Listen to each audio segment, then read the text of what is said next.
Para sa ating top 10, ang One Lazy Harlem versus Macti at G-Spot. Kung saan ay hindi pa nga tapos ang battle pero parang gusto nang umuwi ni One Lazy. Bumaba pa nga ito ng stage at lumakad papalayo. Ano ba hinihintay nyo?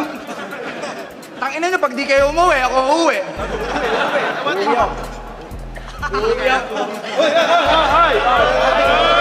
Saan pumunta? Tapong basura?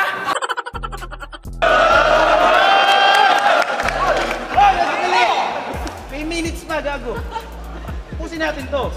Mukhang may lakad yata si Wanta noong mga oras na to at nagmamadaling umuwi. Buti na lamang at naawat siya ni Harlem.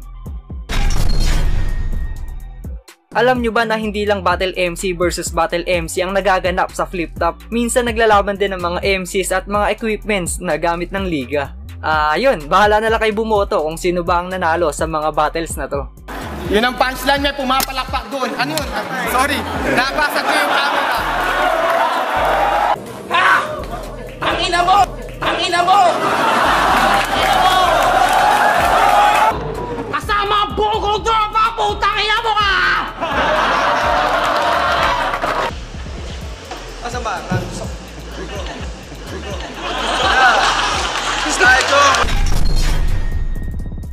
Number 8 naman sa ating listahan ay ang laban ni Japerms kontra kay Pruz. Madalas banggitin ng mga MC sa battle ang metaphor na patay ka sa akin na ang ibig sabihin ay tatalunin kita. Pero sa battle na to, mukhang seryoso si Japerms na patay sa kanya yung kalaban niya dahil pinagawan pa talaga niya to ng lapida.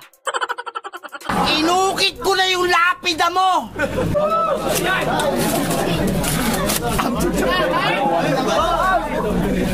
Abdul Jakul Patikul, a.k.a. Prostrated Homicide, died now! Left top, aspakan! Sobrang bait na Japerms! Donate ka lang ganito! Mahal yan, pare. Ang mga magigiting nating battle MCs kapag may battle ay talaga namang nakapokus sila sa battle at sa mga materials nila. Well, ilang patunay na dyan sina Slakwan at Damsa dahil sa sobrang focus nila sa battle ay nakalimutan nilang i-silent o i-flight mode ang cellphone nila at sa kalagitnaan ng laban ay may tumawag sa kanila. Tapos yung katawan niya parang flat screen na TV.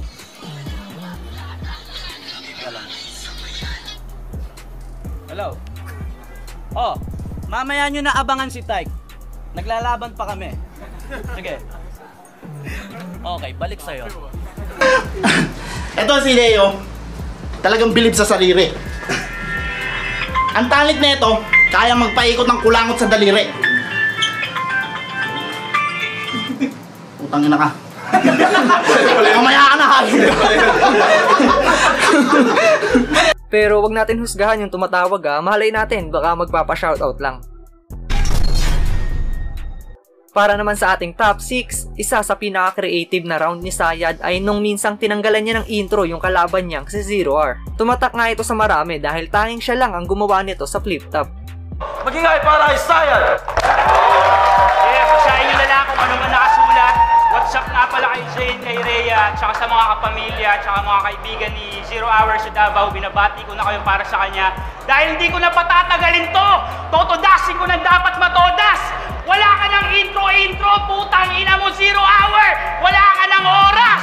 Para magpa-cute sa camera! Kaya naman nung laban nila ni Flick G ay nakaisip si Flick G ng evil plan para bawian ito. Kung si Sayad tinanggalan niya ng intro yung kalaban niya, ang plano naman ni Flick G ay tanggalan ng intro ang buong battle nila. Yun nga lang ay hindi siya pinayagan ni Boss Enigma at inawat habang nag-i-spit. Flip Top! Ahon 9! Day 1! Ina mo, Sayad! Si Batas lang kaya mong labagin dito! Ako sa sobrang lupit ko! Yung Flip Top kaya kong tanggalan ng intro! Enigma, kami! Time. Napunta pa tuloy kay Sayad yung credits ng ginawa niya sa bandang huli. Nung ako nagtanggal ng intro, yung buong round ko na buo! Samantalang yung tanginan to naawat, yung pagiging G mo pala hindi totoo! Kawawa naman si Kuya Plek. Pero kidding aside no, napaka-creative sana kung natuloy yun. At syempre, hindi pwedeng mga battle MCs lang ang pasok sa craziest moments natin. Dapat may entry din si Boss Enigma, hindi pwedeng kayo lang. Flip Top Universiculo 9, nandito naman ngayon sa Area D, Dasmariñas, Cavite. Flip Top Zoning 11, dito ngayon sa Lazi, Siquijor. Hindi ako sigurado sa pagbigas nun. Flip Top Zoning 13, nandito naman ngayon sa Ontok Point Lighthouse, Aurora, Kasiguran, Aurora pala to. Flip Top Zoning 12, ito surprise battle, 1-on-1 freestyle dapat na naging 2-on-2 na naging 3-on-3. Hindi ko na alam kung nasa yung venue natin, pero Universiculo 9, nandito naman tayo sa barracks na nga, putang na, meaning ko na. Bumigay! Flip Top, on 4. On 4, Grain Salt 4. Tanga na, sumog na, no?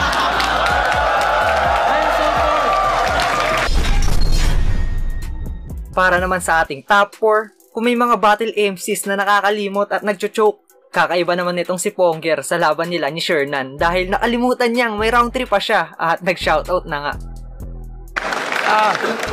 Salamat Santa Fe, salamat Sir Paulo Isgana, salamat sa tanang barkada na ako. Salamat Sir Enigma, salamat sa Cebu Pacific, yatay naliit ko. Thank you. Bro, ay, round 3 pa? Okay na. Noong debut battle ni Sir Deo ay marami ang nag-aabang kung ano bang klaseng kulit ang ipapakita niya. Sa intro pa nga lang nito ay hindi na niya binigo ang mga nanonood dahil pinasiklaban agad niya to ng isang malupit na tumbling. Wala pa ako sa flip top! Gumagawa na ako ng kababalagan! Taas mo. Ngayon nandito na ako sa flip top! Tari na!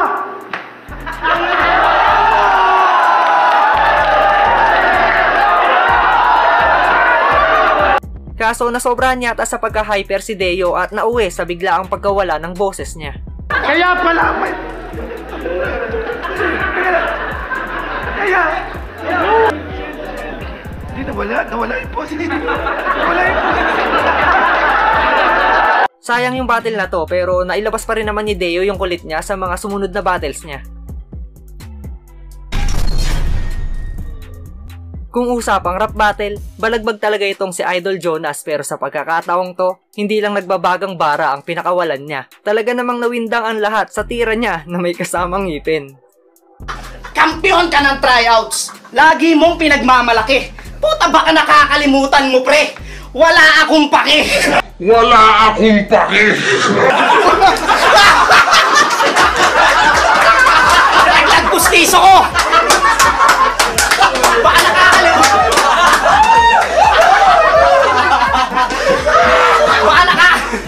Nalaglag pustiso ko, kakagawa lang kasi. Mukhang malabo na makalimutan ni Jonas na mag-poly din. Sa gumawa ng pustiso ko, tangina, 1 month pa lang, hindi pala matibay. Babalik ko to sa'yo. At para naman sa ating top 1, syempre ang hindi makakalimutan ng lahat ang hulog ng langit kung tawagin ni Smaglas. Hindi lang to basta nalaglag sa tournament ng Isa Buhay o 2x2, kundi sa mismong stage ng Flip Top. Simpleng pang-contest ka lang naman dati. Naging pang-latest ka. First time mo piso na nangyari.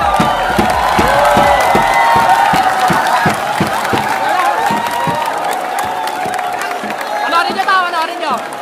Pero the show must go on at hindi nagpaawat si Smaglas at lalong nanggigil at nanalo pa nga siya.